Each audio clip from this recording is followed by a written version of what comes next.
Energy. We all need it for convenience, production, and survival. As the world population rises, the demand for energy does the same. While the list of possible solutions gets smaller, today I'd like to introduce one of the few solutions to this impending crisis that do remain: the development and installation of small modular reactors. To clarify, a small modular reactor is, as the name implies, a smaller and cheaper nuclear power plant, pre-assembled prior to installation.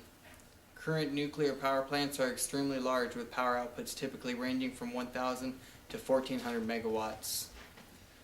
This large of an output is impractical for smaller communities, remote locations, or urban areas with not enough available land mass for such a large plant. These plants are the only answer that the nuclear energy industry offers, until now. About 15 years ago, design plans began on a smaller, scalable nuclear power source that would bring nuclear power to the people. These small reactors have a power output much smaller than today's plants to facilitate the application. Design power output ranges anywhere from Toshiba's 10 megawatt 4S reactor to Westinghouse's 200 megawatt small module reactor. However, the most distinguishing detail about small modular reactors, though, is that they have a modular design. This means that as the need for more electrical power rises, more modules can easily be installed, essentially connected in series to drastically increase the power and thermal output of the plant. An example of this would be NuScale's 45 megawatt design. Each of these 45 megawatt reactors can be installed with up to 12 modules to increase the power by up to 540 megawatts. Another major application of small modular reactors is that they can also provide process heat for a variety of industrial applications, to include hydrogen production, development of tar sands, community thermal heating, industrial high-temperature steam, and water desalination. The third major application in which small modular reactors are being considered is to consume recycled, used nuclear waste and also support non-proliferation efforts. There are currently three major uses for small modular reactors, and conveniently enough, three major types of small modular reactors. They include the commonly used light water reactor, as well as revitalized designs of high-temperature gas-cooled reactors and liquid metal-cooled fast reactors. Some of the benefits of small modular reactors is the cost-effectiveness, their safety features, and ease of installation. SMRs are much cheaper than a large-scale nuclear power plant. They can be assembled in a factory and shipped by truck or rail to its location.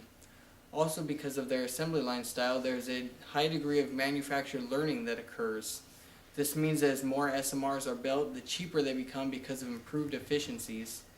As I mentioned, small modular reactors are easily transported.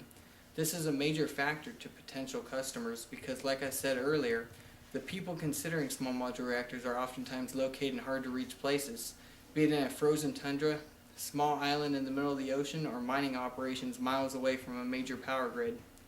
Once a small modular reactor arrives on site, it can be assembled and brought online in 24 to 36 months.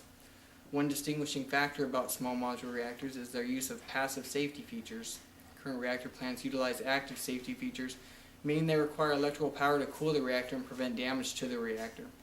Passive safety features utilize natural laws and engineered tactics to prevent damage to the reactor.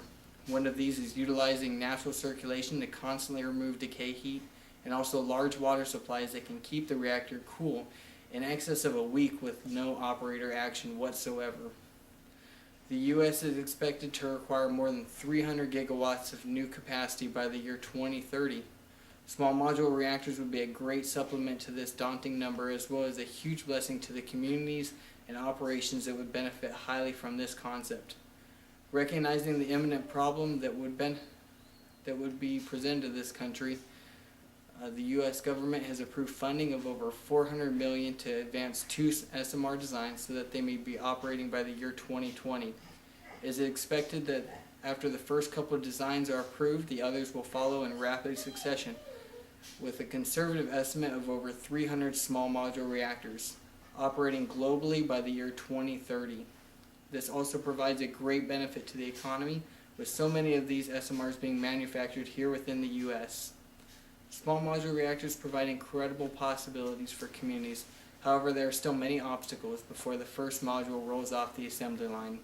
Some major concerns include safety, anti-proliferation efforts, and fuel byproducts, as well as waste management. Companies need to continue to address these concerns as the small modular reactor idea continues to unfold. Thank you.